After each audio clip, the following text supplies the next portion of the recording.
Ask مفتی طارق مسعود۔ کیا اللہ کا ہاتھ ہے؟ عمران لیسوتھو، یہ پتہ نہیں کوئی شاید کنٹری ہے۔ جیسا کہ کہتے ہیں کہ سب اللہ کے ہاتھ میں ہے، کیا یہ کہنا صحیح ہے؟ کیونکہ اللہ تو ہاتھ سے پاک ہے، کیا اس جگہ یہ کہنا صحیح ہے کہ سب اللہ کی طرف سے ہے؟ دیکھیں حدیث میں آتا ہے کہ اللہ تعالیٰ کے دو ہاتھ ہیں، وکلتا یدیہ یمین، اور دونوں ہاتھ داہنے ہیں، تو یہ چیزیں متشابہات میں سے ہیں۔ تو کوئی اس نیت سے کہہ دیتا ہے کہ اللہ کے ہاتھ ہیں تو یہ جائز ہے، لیکن اس کی کیفیت ہمیں معلوم نہیں ہے۔ ایسے کہنا کہ جیسے ہمارے ہاتھ ہیں ایسے اللہ کے بھی ہاتھ ہوتے ہیں، یہ بالکل ناجائز ہے۔ اور یہ جو ہم کہتے ہیں اللہ سب کچھ اللہ کے ہاتھ میں، یہ تو یہ کنایا ہے قدرت سے۔ جیسے ہم کہتے ہیں نا یار سارے اختیارات تو صدر کے ہاتھ میں ہیں، تو یہ تھوڑی کہ وہ صدر کے ہاتھ میں جا کے سارے اختیارات کسی نے شاپر میں ڈال کے رکھ دیے ہیں، بلکہ یہ طاقت اور قوت سے کنایا ہوتا ہے کہ یار سب کچھ تو ابا کے ہاتھ میں ہے۔ لوگ کہتے ہیں نا، مجھ سے کہتے ہیں یار میری شادی نہیں ہو رہی کیونکہ وہ تو سب کچھ ابا کے ہاتھ میں ہے۔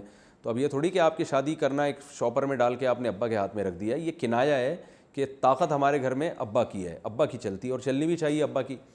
تو بھائی حکومت کے ہاتھ میں ہے سب کچھ، تو اسی طرح ہم یہ بھی کہتے تھے بھائی سب کچھ اللہ کے ہاتھ میں ہے، تو مراد یہ ہوتا ہے کہ سب طاقت اور قوت اللہ کی ہے، چلے گی اللہ کی، تو یہ کنایا ہے۔ اس کا مطلب وہ والا ہاتھ نہیں ہوتا جو انسانوں کا ہاتھ ہے۔ باقی جو قرآن میں ید کا لفظ اور حدیث میں ید کا لفظ اللہ کے لیے استعمال ہوا تو وہ متشابہات میں سے ہے، اس میں ہمیں خاموشی اختیار کرنی چاہیے۔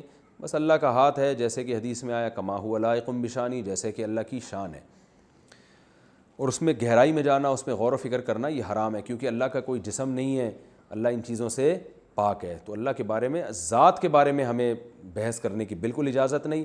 ہم اللہ کو اللہ کی ان صفات سے پہچانتے ہیں جو اللہ نے اپنے نام بیان کیے، رحمان ہے، رحیم ہے، علی کل شیء قدیر ہے، اور اپنے بندوں سے محبت کرتا ہے، نافرمانوں پہ اس کو غضب آتا ہے، انتقام لینے والا ہے، ستار ہے، گناہوں پہ پردہ ڈالنے والا۔ ان صفات سے ہم اللہ کو پہچانتے ہیں۔ اللہ کی ذات کی گہرائی میں ہمیں جانے کی قطعاً اجازت نہیں، یہ بہت بڑی گمراہی ہے، اور یہ ہماری مینٹل اپروچ سے، مینٹل لیول سے اوپر کی چیزیں، اس لیے بھی ہمیں اس سے منع کیا گیا ہے۔ آسک مفتی طارق مسعود۔